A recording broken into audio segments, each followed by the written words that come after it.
సభకు నమస్కారం. నా పేరు కె మనోహర్.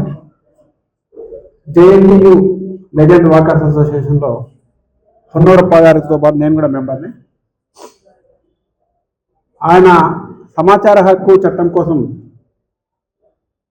చేస్తున్న కృషి చాలా అమోఘమైనది. ఎందుకంటే ఆయన ఆరోగ్య పరిస్థితి మాకందరికి తెలుసు. ఆరోగ్యం సహకరించకుండా కూడా ఇంత అద్భుతంగా ఈ సమాచార హక్కు చట్టం గురించి అందరికీ విశదీకరించి ప్రతి ఒక్క ఆఫీస్కి వెళ్ళి అక్కడ అందరికీ అవగాహన కల్పిస్తున్నారు. ఈ సందర్భంగా ఒక చిన్న నాకు జరిగిన ఎక్స్పీరియన్స్ నేను చెప్తున్నా. ఇప్పుడే నాకంటే ముందు అంతా చెప్పాడు మున్సిపాలిటీ ఎలా జరుగుతుందని. దానికి బాధితుని నేను కూడా బాధితున్నాయి నా పర్సనల్గా. నా పేరు మనోహర్, MEANOHAR. ప్రాపర్టీ ట్యాక్స్ రిసీట్స్లో MONOHAR పడింది. అంటే ఓకు ఏకు అదొక్కటి మార్చాలా. సరే, నేను అప్లికేషన్ ఇచ్చాను. అప్లికేషన్ ఇస్తే ఫస్ట్ ఏమన్నారు, అప్లికేషన్ ఆ డిస్పాచ్ సెక్షన్లో ఇవ్వండి, వాళ్ళు పంపిస్తారన్నారు. డిస్పాచ్ సెక్షన్ ఇచ్చిన తర్వాత మళ్ళీ 15 రోజులకి ఏమైందని కనుక్కోకపోతే నేను ఎక్కడ ఇచ్చాను డిస్పాచ్ సెక్షన్ అక్కడే ఉంది. సరే, నేనే తీసుకెళ్ళి మన కన్సర్న్ సెక్షన్కి ఇచ్చాను. అది ఇంకేమన్నాడంటే ఎప్పుడో ఒకసారి విండో ఓపెన్ అవుతుంది సార్, ఓపెన్ అయినప్పుడు మేము చేస్తామని కట్టగట్టి పెట్టుకున్నాడు.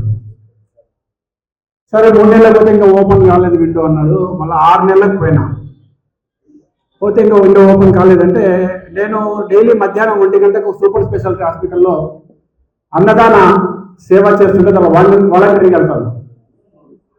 అక్కడ ఒక వ్యక్తిని అడిగాను, అయ్యా ఇట్లా నా సమస్య ఉంది, నీకు ఎవరైనా మున్సిపాలిటీలో తెలుసా అని. ఆయన వెంటనే ఎవరికో ఫోన్ చేశాడు.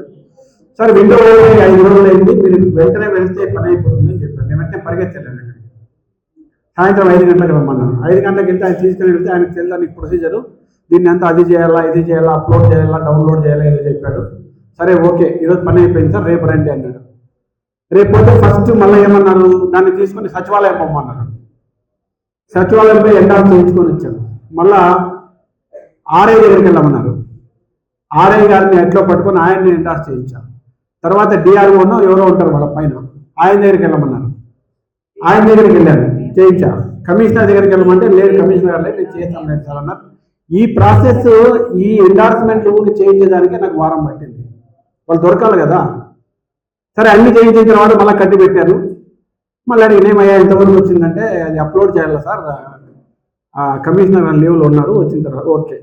సరే, చేసిన తర్వాత మళ్ళీ ఏం చేశారు, దాన్ని చేసి మళ్ళీ ఆ ఫిజికల్ కాపీ అయిపోయిన తర్వాత మళ్ళీ ఆ డిజిటల్ కూడా మళ్ళీ సేమ్ ప్రొసీజర్ అన్నమాట.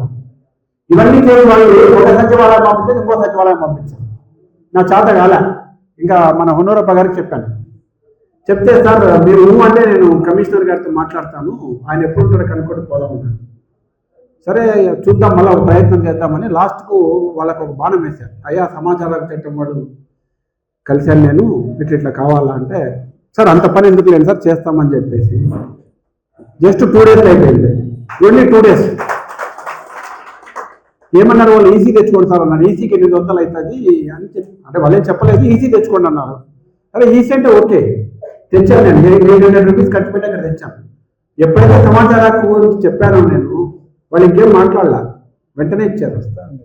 అంటే ఒక చిన్న అక్షరం మార్చేదానికే నేను ఒక రిటైర్డ్ ఎంప్లాయీ, నా కింద సుమారుగా ఒక 2000 మంది పనిచేసేవాళ్ళు.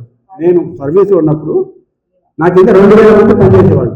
ఏ పనైనా మా చేతులు అయినది వితిన్ 5 minutes ఎవరిని కూర్చోబెట్టి కూడా మేమే కాఫీ దాగి చేసి పంపించేవాళ్ళం. నేను LICలో సీనియర్ బ్రాంచ్ మేనేజర్ రిటైర్ అయినా. LIC గురించి మీకు తెలుసు. ఓకే సార్, వెంటనే చేస్తాం. కాబట్టి సమాచార హక్కు యొక్క విలువ నాకు అప్పుడు తెలిసింది. ఈరోజు ఈ వాకర్ తరఫున నేను వచ్చి ఇక్కడ మాట్లాడేదానికి అవకాశం కల్పించిన ఈ నిర్వాహకులకు ధన్యవాదాలు తెలియజేస్తున్నాను.